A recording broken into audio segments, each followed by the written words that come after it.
What is going on, guys? I think I'm live. Trying this late night streaming thing. Woo. Make sure everything is working. I'm going to check the YouTube. Yeah, it works. There we go. So what is going on, guys? If anyone is here. Really appreciate it. Just honestly thought I would do a late night Jets talk. Wanted to talk a little Jets, talk about some things that are on my mind when it comes to the Jets.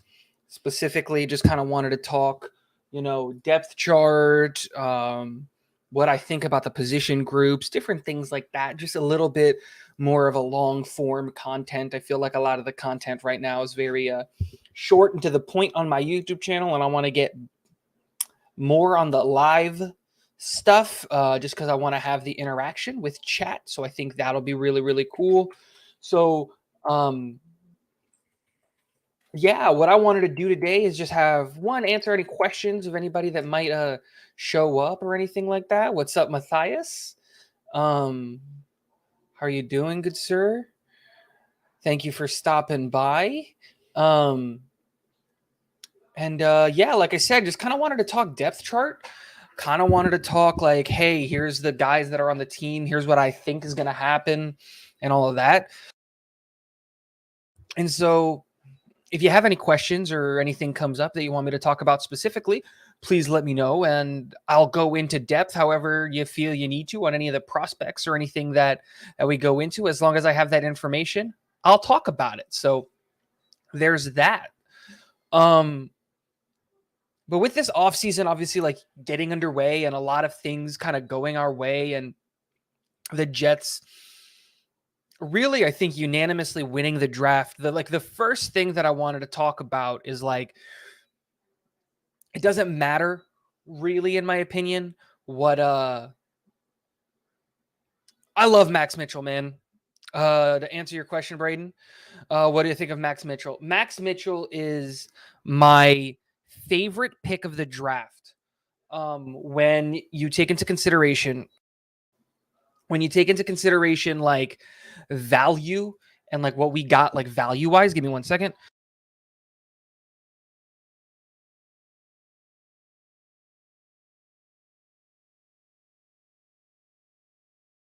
My bad. When you talk value and when you talk where we went and got guys, Max Mitchell is the perfect type of player that fits our system in the sense of like his abilities and what he brings and the things that he provides on a large scale to the team. The great thing about Max Mitchell, in my opinion, is that, excuse me, is that one, he's a little bit undersized. For 100% Matthias, I think he is our swing tackle. He is a little bit undersized at like 310-ish pounds. So he could definitely gain to put on some weight, like 15, 20 more pounds. But that being said, you put him in an NFL locker room. I think he puts on that weight. I think he puts that weight on in muscle. And then you add him to our coaching staff and what we're going to be asking him to do. Like, he does have holes in his game. Because like he does, like when he throws his punches as an offensive tackle, he lets his weight carry him a little bit too much. So his weight will get over his toes. And I think everybody's seen the video of him at the Senior Bowl getting beat by JJ. And that's like, in comparison, right? That's like a first round guy versus a fourth round guy.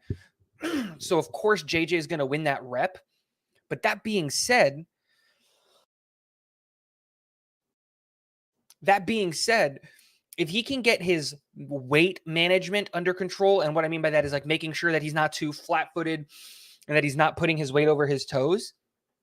He's got one of the strongest punches in this draft class. What's up, Jeremy? Thank you for stopping by. Trying to take advantage of the lull and do a late night jet stream talk real quick.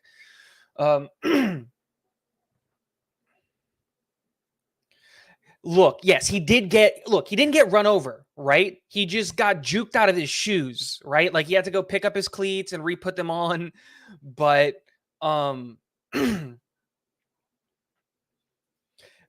Braden, to answer your question, because I kind of went long-winded, I think Max Mitchell is such a good prospect that by week 12, I truly believe this, and this is partially a homer take, but I think by week 12, he can be our starting. I think he can take George Fant's job. I truly believe that. I think he is good enough to do it. I think he's got all of the skills that he needs to do it. But like I said, my biggest concern with him isn't his ability to play. It's not what he does on field. It's really just his weight. He needs to put on like 20 pounds because his listed weight is under 300 pounds. And if you want to be a tackle at the next level, you have to just be carrying around a little bit more weight. And so for me, I definitely think Max Mitchell could realistically start by week 12. Here's the thing. He never played center ever. In college, he didn't take one snap at it at all. And so for me, I look at him really as a swing offensive lineman is the best way to look at it, because he played left tackle he played left tackle his freshman year, left guard his sophomore year, and then I think right tackle his junior year. I think this last year he was at right tackle. Or it might be the opposite. I think he started at right tackle, went to left guard, and then went to left tackle. I think that's how it went in college. And so for me, I don't see him necessarily projecting to play in the middle like as a center, but he does give us depth, because now we've got a guy in Max Mitchell with so much versatility that if anybody on our offensive line outside of Connor McGovern gets hurt, we can see him bump into that spot immediately. Now, I think we have other people on the team that might be able to bump into the center. Like I would like to see like does Elijah Vera Tucker make any sense up the middle? Like I just don't know. There's the center position is my biggest question on this team because of that fact. I don't know what he's going to look like or what that position is going to look like long term, and we don't necessarily have a backup or a plan in place for McGovern, and he's on an expiring deal. So I don't want us to be in a position next year where we're like, we have to get a center. I would like for us to have some kind of found money at the center position. So I really like Max Mitchell. I really think he can do a lot of things. But to go back to this Matthias comment, I agree. I think they have done a really good job. I don't think any team is ever done. I don't think we can look at any team in the last couple of years that have won a Super Bowl or anything like that where you can say that team was complete.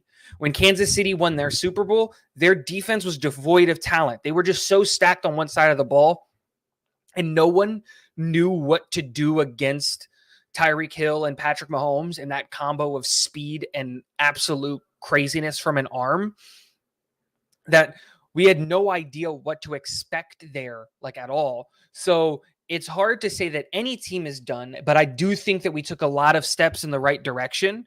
When I look at our depth chart, my biggest area of concern really is just depth on the offensive line.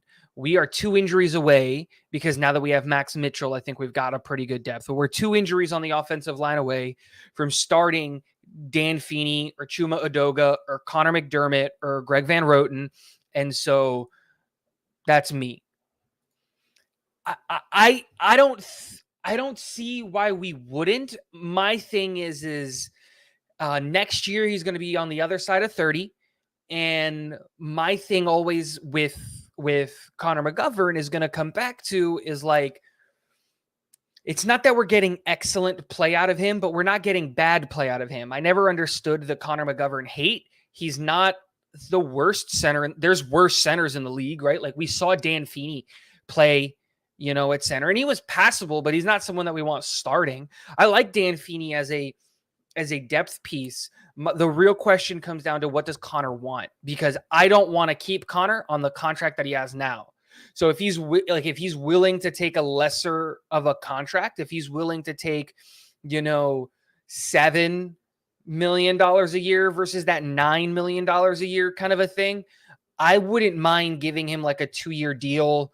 I wouldn't mind extending him, but like for me, at that point, I would like to draft his replacement. Like if I gave him a 2-year, $14.5 million deal, that would put him at like right 0.125 million a year. I feel comfortable there. You give him like $9 million-ish guaranteed so that you can get out from under his contract after a year. If you want to cut him and maybe only have like a million or $2 in dead cap hit for his contract. And then for me, I would like for us to address the center really early in next year's draft. But that would be me when you look at the center position, because I think what is up, Kane? Thank you for stopping by, good sir. If you haven't already, hit that sub button. If you have already, thank you very much for doing that. But yeah, that's my kind of take with the whole thing is the fact that like Connor McGovern isn't the worst part of this team, like at all. If you look at and I know not a lot of people are super fans of PFF and things like that, but like when you grade out players like that, it's not like he's like I said, it's not like he's the worst center in the league. He can play really, really well, and I really like what he brings. What I do want to see more out of him is a little bit more like aggression. But that's just me. I want to see him play a little bit more nasty for my liking. Ryan brings it up all the time where it's just like when Zach got hit, McGovern didn't do anything. But like the real thing is the entire offensive line didn't do anything. I think that whole team was downtrodden and really like just feeling the effects of being bad. I think a good team that's performing well and winning and like are in games, which I think the Jets are going to be next year, you're looking at a team that fights for their guys and stands up for their guys. Jets Fan United coming in. Thanks for stopping by. Next year, Arkansas's offensive center, Ricky Stromberg would be a legit focus. I agree. I haven't started doing a deep dive into next year's class of players yet, but ironically, I know that name. I've heard that name before. So there's a lot of players next year that we could look at getting that wouldn't be as high up on people's boards. We just got to see what happens, really, what goes on next year at the offensive center position.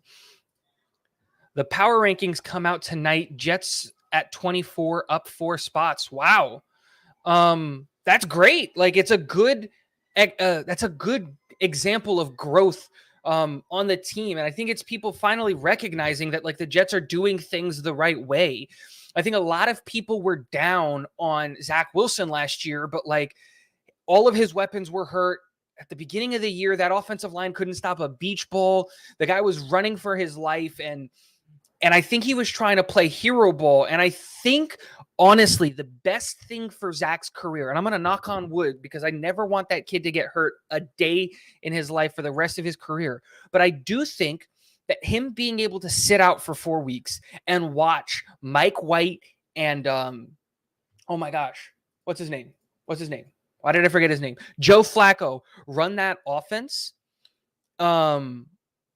It's crazy to think that like he saw that and it was just like, oh, like I don't have to play hero ball, because my concern was at the beginning of the year is that he was starting to like Carson Wentz it a little bit, where he was trying to like, there's not a throw he can't make on the field, right? When you've got that big of an arm. But when you look at the fact that we've added running backs, a running back in Breece Hall to that room that's going to be able to elevate that room and is going to be insurance for Michael Carter, because Michael Carter did miss time, got hurt 3 times last year. You're adding a Garrett Wilson into a room where Denzel Mims is getting better. I have a video on Denzel Mims. You should go watch that. Daniel Jeremiah brought up news about that. And Denzel Mims is getting better. Corey Davis should stay healthy. Elijah Moore should stay healthy. Braxton Berrios is back on the team. Our offensive line got better. We upgraded at the right guard position. Like, Becton's going to be back, and he's going to just do big ticket things. But for me, I really, really like what we're seeing out of the Jets, and us going up to 24, I think is respectable. But I think watch out, because I think that we've got a 10-win team on our hand. I'm waiting for the schedules to come out, because I think our schedule and when we play certain teams is really going to affect it. I did a way too early win-loss prediction video where I think I had us at 9 wins, but I think the Jets can definitely, like, if we play Cleveland and Pittsburgh early on in the schedule, I think we can guarantee those 2 wins, because I think we can beat a Baker Mayfield-led Cleveland Browns. But that's just me. Let's get to, let me catch up on some of these comments. Do you think GVR definitely gets cut, or does he get another chance? I would like to bring back LDT myself. Here's the thing. Greg Van Roten is familiar with the system. He had starting reps with this system, and he's already here. And for me, when I look at that and I think of what Joe Douglas is going to do, as much as I agree with your comment of I would like to cut GVR and bring in LDT, those 2 pieces, I think, in Joe Douglas's mind are interchangeable. And GVR has been in the system and on the team for a long time. He's a locker room guy. And so as much as I would not like to see him play, and I don't think we will see him play, I don't think we necessarily cut him. In my ideal world, we would cut him for LDT, but LDT needs to be willing to take a backup role, right? He would be guard 2 or 3 on either side of the ball, because I think Max Mitchell right now is left tackle 2, right tackle 2, left guard and right guard 2. Like, he's the first replacement. So as much as I agree with that, that's for me. Connor McGovern's lack of communication also was a main problem early on in the season. Yeah, absolutely. It was, I think that whole offensive line unit really had a problem with communicating on one another and really talking to one another about, like, hey, I'm going to get this guy, we're going to do this thing, and like shifting coverages correctly. And you always see that. And especially in our system, like a wide zone blocking scheme isn't easy to adapt from, especially from where we came from when we were doing, like a power blocking scheme. And it's just like, where it's just one on, like, I got that guy, you got that guy. Like, we changed. So when you change the scheme so drastically, it takes a second to get into it. It's like Jeremy brought up, and I looked this stat up, and it's true, which is the first year any team has introduced this West Coast play action, the Shanahan type of offense, they always see a dip in production and everything in the first year, because unless the team was running a similar scheme, every single team sees a dip in production. You saw it with the Rams, you saw it with Atlanta, you saw it with Green Bay when the other LaFleur did it. You saw it with the Jets and all of that stuff.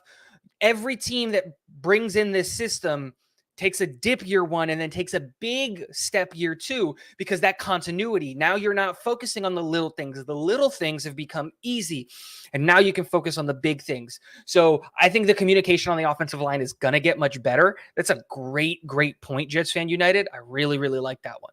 Next one, I have plenty of information, and we'll start delving into next year's potential prospects in July. Yeah, I want to wait. Like, my focus right now is not going to be on next year's prospects, because I just believe in this team. It's not like last year where I liked the team and I liked where we went, but like, I knew that we were going to be bad. It's kind of like Brandon said down here, like, I believe in this team. I think we're going to get 8 wins. I think that's the minimum for this team. I think we've doubled our win totals the last 2 years. We went from 2 wins to 4 wins. I think it's very, very easy for us to expect 8 wins. So for me, I want to take a break on looking at prospects like crazy early, because I really just want to focus on this team. And yeah, you're right on defense, converting from like a 3-4 to a base 4-3, where we're running a lot of nickel and dime, so we don't have that third linebacker on there. I think that's why us as fans didn't like our linebacking room and our safety room. But I think this coaching staff and this front office believes in those players. I think the fans are out on the linebacker room, but I think the team is way more, into our safeties and our linebackers than the teams are. That being said, I would love it if we brought in Quan Alexander. Because I just really like Quan Alexander. I think he would be a good fit for our team. And we do have to remember we did bring in Marcel Harris, and he's not a bad pickup. He's a good rotational linebacker piece, and he can play safety if, knock on wood, we run into that same safety injury. But let me go back up to some of these comments. Kane, I think his performance is fine. Aggression, exactly. But looking at MC at running back, I didn't see it as a position of need. It now looks like a position of strength. Absolutely, Kane. One of the things, like I said, I want to see more aggression out of our offensive line, especially out of guys like McGovern. But it's one of those things that, like Joe Douglas said this, and I think it really takes on his mantra of how this team is going to go, which is, what can look like what looks like a strength can become a need really quickly, right? And it's better to have depth than not have it. So yeah, I absolutely like it now, because now we're 3 injuries away from Ty Johnson really taking meaningful snaps on this offense. And for me, that's a good thing. Center just looks like an obvious area to build upon / upgrade, even if only for chemistry, attitude, etc. I agree. Like I said, I'm not totally tied down to Connor McGovern. I just want to know what the solution is. Like, what's the plan? Because I don't want to move on from McGovern without going and having something in place already, you know? That's why, like, I liked the idea of drafting a center in this draft. That's why I really wanted that kid out of Boston College who didn't go drafted. I would love to have seen him come to the Jets, because I think that's a guy. I think that guy can play. I think his name was Alec Lindstrom. So I agree with you that I'm not totally sold on McGovern and keeping him on the team, but I do look at it and go, show me what the plan is first, and then we'll talk about whether or not I'm down with letting McGovern walk. Jets fan United.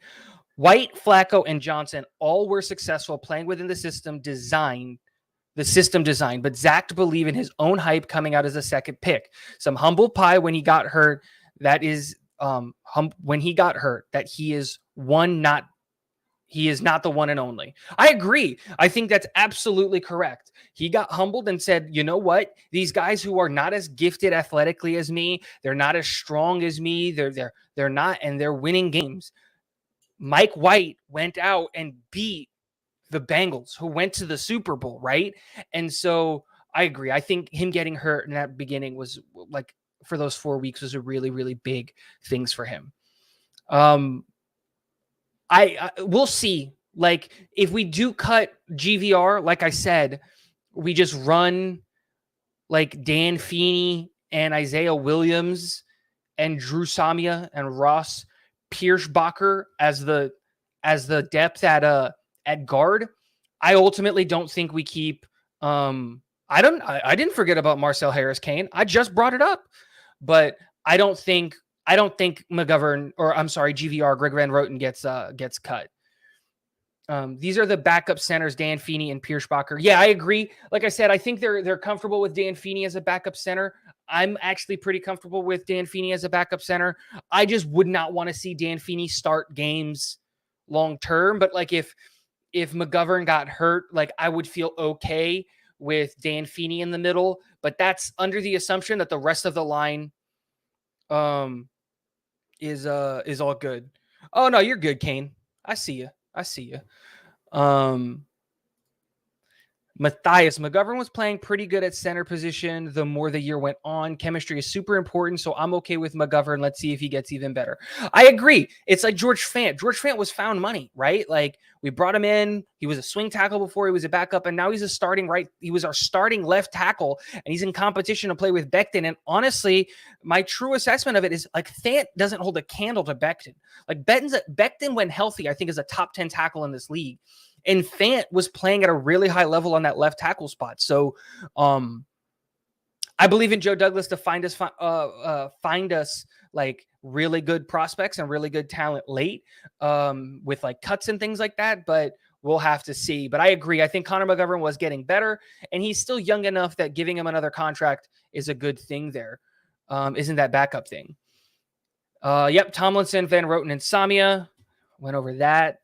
I don't know about minimum wins right now, but I maintain that my base expectation for this year is to win all home AFC East games. I'm sick of being last. I agree, Kane. I think the expectation needs to be that we go 3-3 in the division. Absolutely. We need to split games. We need to go 3-3. Absolutely. We've got to stop this losing at home or losing games or whatever that excuse is to say that, blah, blah, blah, this, blah, blah, blah, that. No. Like, we got to win games. We're going to win games. Let's do this thing the right way. Miami's going to take a step back because they're introducing a new system and their offensive line is atrocious. Our defensive line has got better. We've got corners and safeties now that can keep up with their wide receiver weapons in Miami. There's a good to fair chance we can sweep Miami.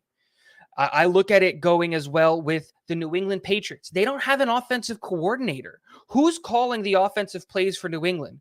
We know that Mac Jones doesn't have a really high ceiling. He's a low floor, not a very high ceiling kind of guy. So, like, my thing is Devontae Parker, N'Keal Harry really something that we're going to look at and be scared of on that offense? Not really.